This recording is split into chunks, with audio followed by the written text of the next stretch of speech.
Bonjour, bienvenue aux entrevues d'inspiration. Je suis aujourd'hui avec Lilou Massé. Ça y est, nous y sommes. Merci, merci. La Alors, Lily, on au est Québec. au salon de l'éveil, écoutez à Laval. Et je suis tombée sur la vie, la magie de la vie, comme tu dis. Là, on est en plein dedans. Je ne pensais pas. J'ai une amie lundi m'a dit Zara, tu sais que Lilou Massé arrive? Non, je ne savais pas. Bon, ben, elle fait une conférence lundi. Je dis, ah, ok, bon, ben oui. Puis là, je vais faire une entrevue. Je reçois des billets gratuitement. Je viens ici. Le flow. Premier stand que je fais, c'est toi. Ah, excellent. Alors, la magie de la vie. Alors, Le flow. C'est bon, ça fait du bien, non? On oui. se sent porté. Oui.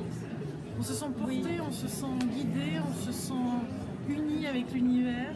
Oui. On se sent entendu. Facile. Ouais. C'est le mot facile qui vient. Ouais. Fluidité, tu vois, c'est pour ça qu'on parle de flow, Ouais. parce qu'il y a cette fluidité, il y a ce mouvement qui est naturel, auquel on résiste des fois. Toi, t'aurais pu résister, t'aurais pu dire non. Enfin, bon là, t'étais vraiment dans le flow. Mais tu sais, il y a des fois des indices comme ça qu'on ne voit pas comme quelque chose de positif. Effectivement. Et en fait, ça se transforme, on alchimise avec la gratitude, tout ça. Puis, qu'est-ce que tu conseilles aux gens qui sont en train de se cogner un mur tout le temps, qui ne voient pas les indices, parce que les indices sont là? Ben, le truc, c'est de s'ouvrir. Hein.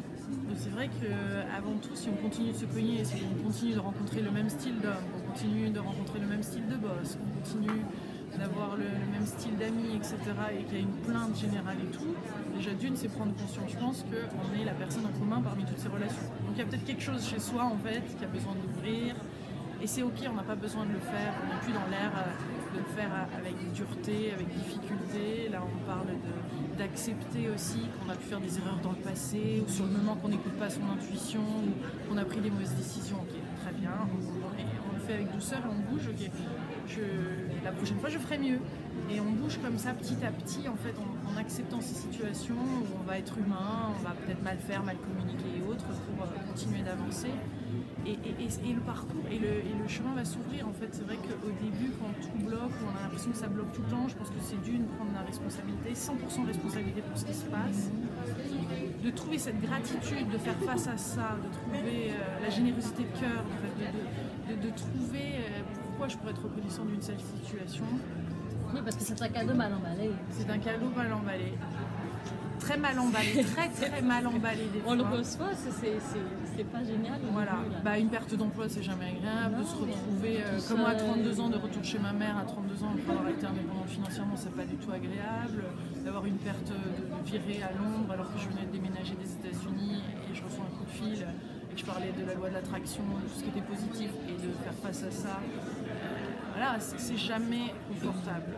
Même très très désagréable par moments, certains c'est la maladie, d'autres c'est les divorces, etc.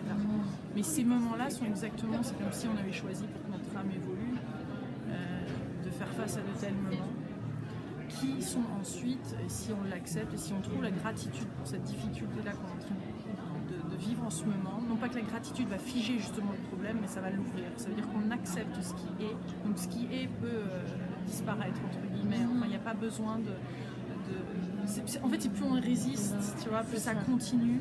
Donc c'est être responsable, c'est être dans cette gratitude, c'est être ouvert. Pourquoi mon âme est en train de traverser ça, se poser des questions, mais d'être dans cette ouverture, en fait, dans ce questionnement sans réponse définitive.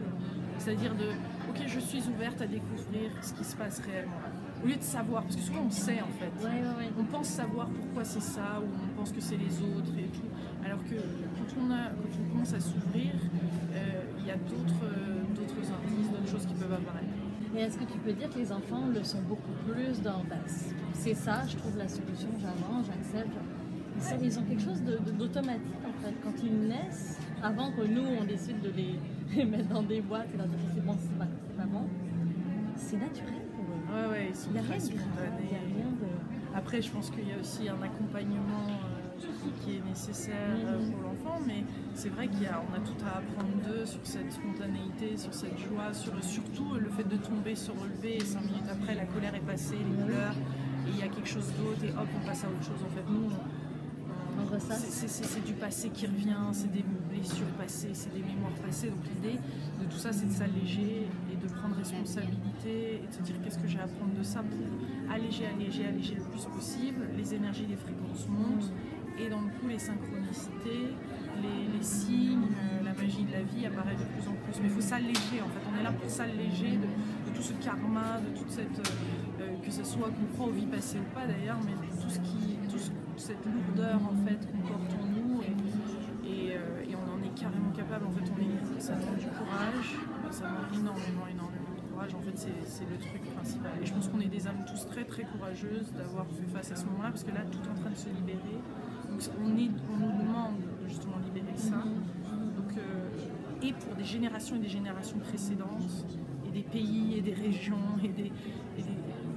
parce que chaque personne qui se transforme et qui a le courage de le faire, après c'est tout la c'est un effet domino. Voilà. Et comme le passé, présent, tout ça, finalement c'est peut-être pas aussi linéaire comme ça qu'on le pense, mais certains disent que ça superpose, c'est-à-dire que si on travaille sur certains plans du passé, eh bien, ça impacte le présent actuel et le futur.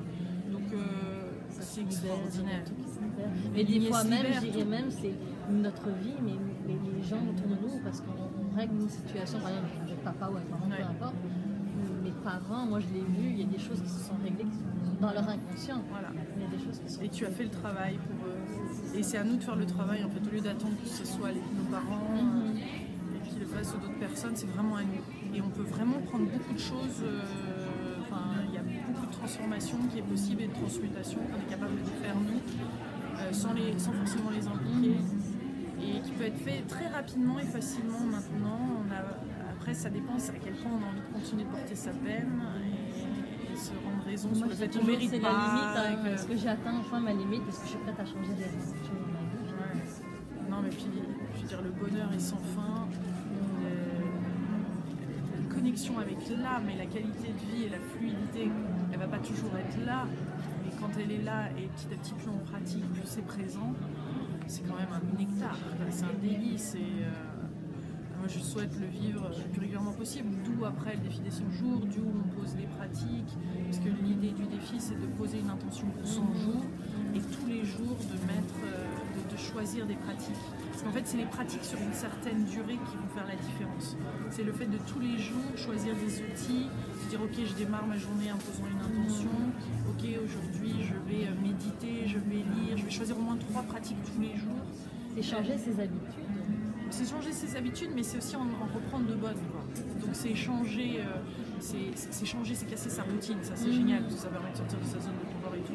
Mais c'est quand même choisir des pratiques qui vont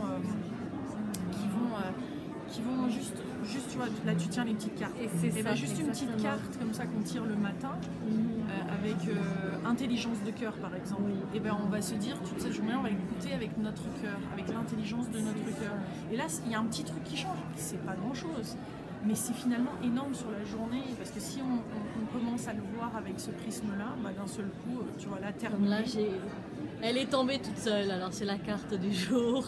Et bien là, délicieux co-créateur, vous savez ce que ça veut dire si vous tombez sur cette carte, puisqu'elle nous l'a tirée finalement pour nous-mêmes, pour nous tous, et bien c'est de finir ce qu'on a commencé.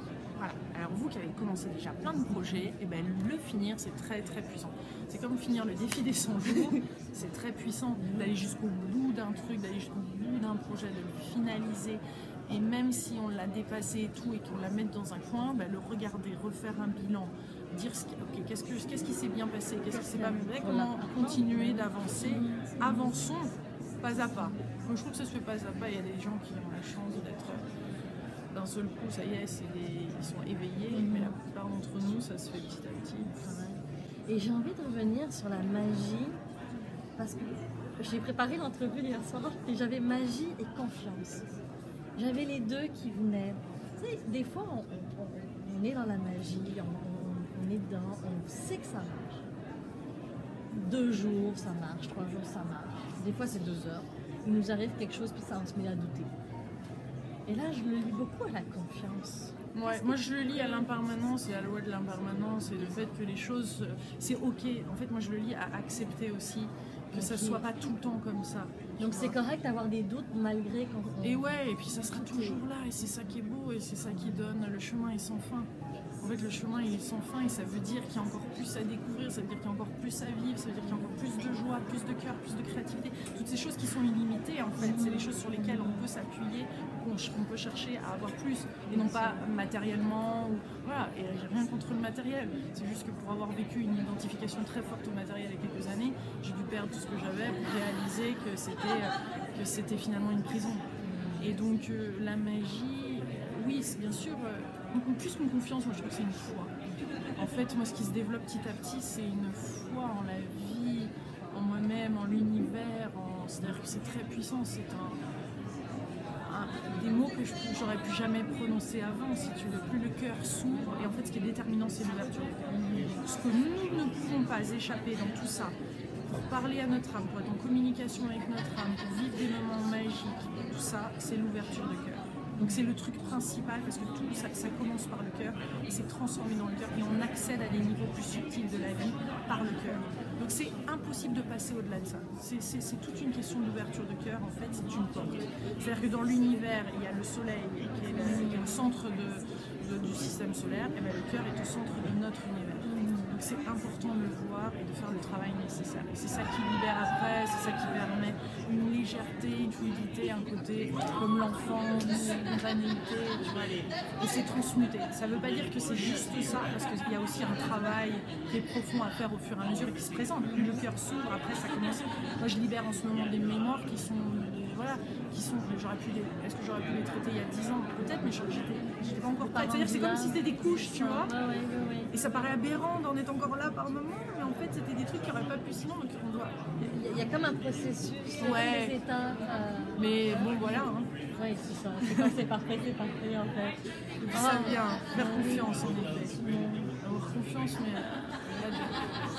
mais de le cultiver aussi, tu vois, de cultiver cette beauté, cette joie, cette connexion à quelque chose de plus grand, à la vie, à la fragilité, en mettant la grâce, la force, la beauté de la vie, tout ça. Et tout ça, on l'a aussi en nous. Donc je pense que c'est tout ce qu'on arrive à voir de l'extérieur, finalement c'est quelque chose qui est là, ça fait grandir de l'intérieur, ça ouvre. Et ça ouvre les portes des dimensions, de plein d'autres choses qui sont très très importantes pour les pionniers évolutionnaires que nous sommes. Enfin, je veux dire, c'est vraiment... c'est loin d'être cucul à praline comme on dit, hein. C'est très fort, c'est très très fort. Ça demande de traverser l'ombre par moments en n'oubliant pas qu'on a cette lumière et qu'on a suffisamment de lumière pour faire face à cette ombre. Et si ça arrive en général, c'est qu'on a déjà les yeux. Ouais, mais quand on est dedans, je sais. Mais justement, dans ce cas-là, je remettrai en question le fait d'avoir des objectifs.